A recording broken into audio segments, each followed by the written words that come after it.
I've never heard of, a Rosetta Stone.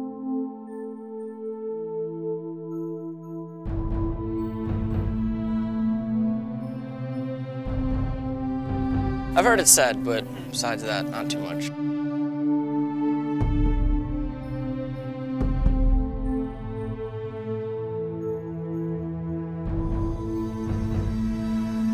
Never even heard it mentioned in conversation, and I just got out of school.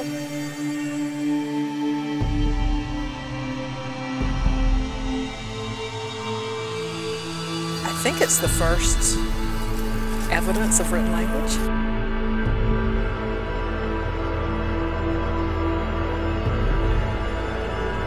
And with that document, they were able to break hieroglyphics, translate it, and I believe it was a Frenchman.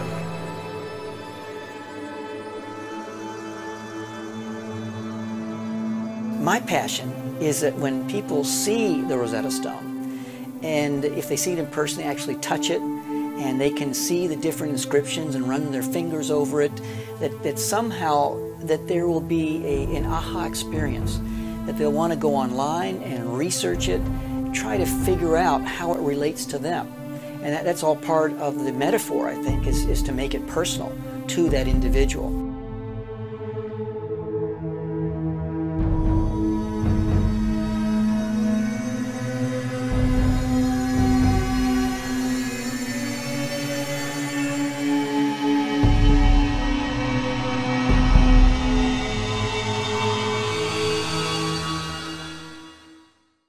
When I was a young man, I started developing a great interest in archaeology. And everywhere I went around archaeology, all pointed back to the Rosetta Stone as something that informed the whole soft science of archaeology. The more I looked into the Rosetta Stone, the more I realized how important this artifact is. The original Rosetta Stone is currently displayed at the British Museum in London, England. And from all indications, sometime in the 1970s, the British Museum made about 12 to 15 first-generation reproductions of the face of the original Rosetta Stone. I was able to acquire one of them. And immediately I began to think about, here's the face. Now what if we're able to reproduce or reconstruct the sides and the rear of the Rosetta Stone and then make a full-size, three-dimensional replica of the Rosetta Stone? How cool would that be? And what kind of impact would that have in educating, hopefully literally millions of young people of all ages?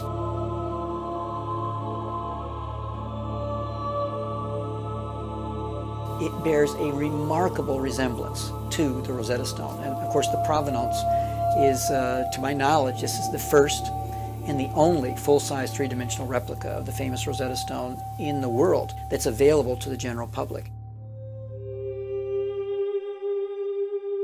Now the port city of Rosetta is located at the mouth of the Nile River in Egypt, right along the coast of the Mediterranean Sea.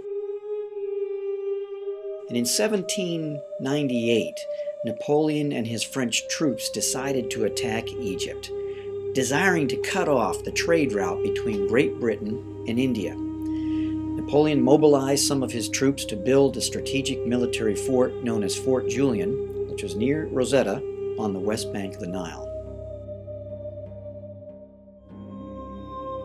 And as they were digging out the old foundation of a structure, they came upon this rather large rock.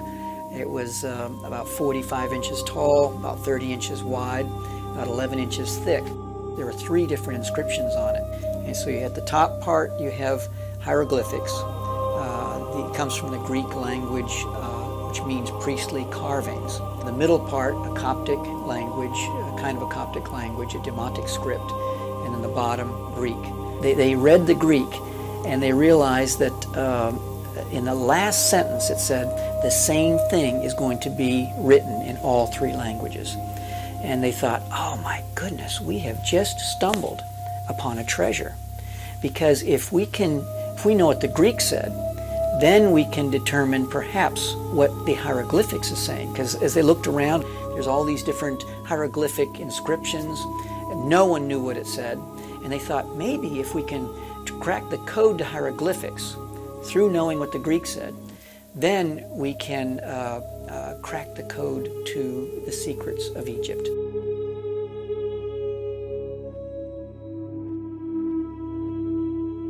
You might wonder, why did the French soldiers in the summer of 1799 become so adamantly curious about such a treasure, wanting to unlock the secrets of ancient Egypt? Well, let's just take a step back in time. For about 15 centuries, people, fascinated, gazed upon Egyptian hieroglyphics without comprehending their meaning. And when the French soldiers arrived in Egypt for this military campaign, they were surrounded by a mysterious yet highly advanced civilization built by ancient people.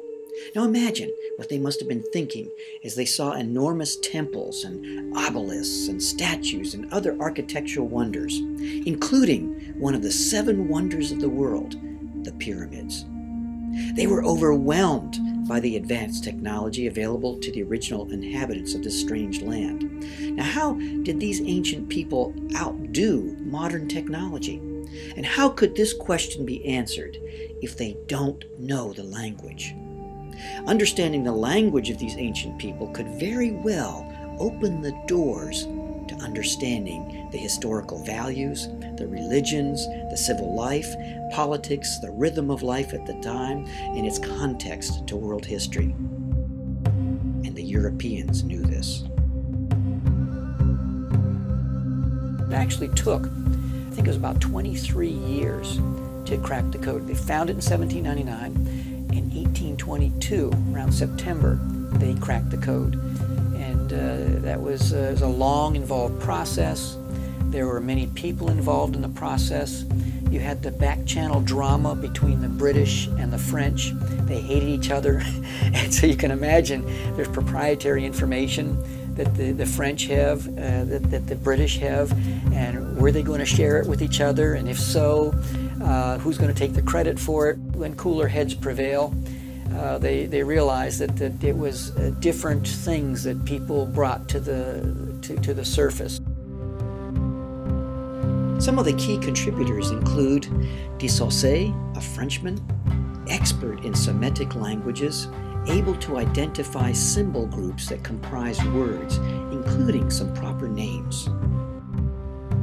And also Johann Åkerblom, a Swedish diplomat. He noticed similarities between Demotic inscriptions and the Coptic language. And then there was Reverend Stephen Weston. He was an Englishman. He presented the very first Greek translation. You can't forget Thomas Young. He was an Englishman, a very smart man, first to suggest Egyptian intermixed symbols that were both alphabetic in nature and also symbolic and phonetic. He also found the value of 6 particular signs. And finally, Jean Champollion, a Frenchman, an expert in linguistics from an early age, who was the most passionate about deciphering the clues held by the Rosetta Stone. He did his own research, and he was able to piece together what others had discovered, becoming the one most recognized as the person who ultimately cracked the code to hieroglyphics. All these people had important parts in the 23-year quest to crack the code of the Rosetta Stone.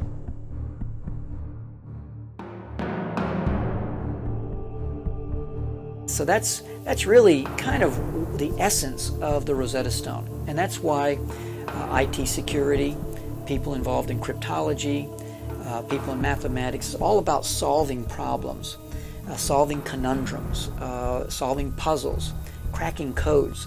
And that's why it's kind of like the granddaddy for anyone who's involved in cracking codes. If you step back and really consider the story of the Rosetta Stone, it becomes a symbol, metaphorically representing anything that is important to the process of decryption or unraveling a complex problem, cracking a code of some sort. Perhaps even a universal metaphor for hope, for creativity, for innovation, for perseverance, teamwork, international relations.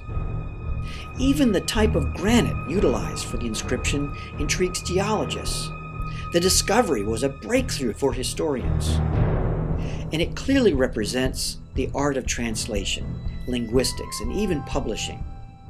The Rosetta Stone is much more than a roughly gouged, nicked rock that appeared like it was shoved down the side of a mountain. It is the key to an ancient civilization and a modern symbol of human discovery, conquest, and scholarship. Wow. Well, I had no idea there was anything like this. It's extremely important. I think that's really, really cool that we're able to like actually learn more about other places and stuff like that, and where like a lot of stuff came from and stuff, just because it is in 3 different languages. I think that's pretty sweet.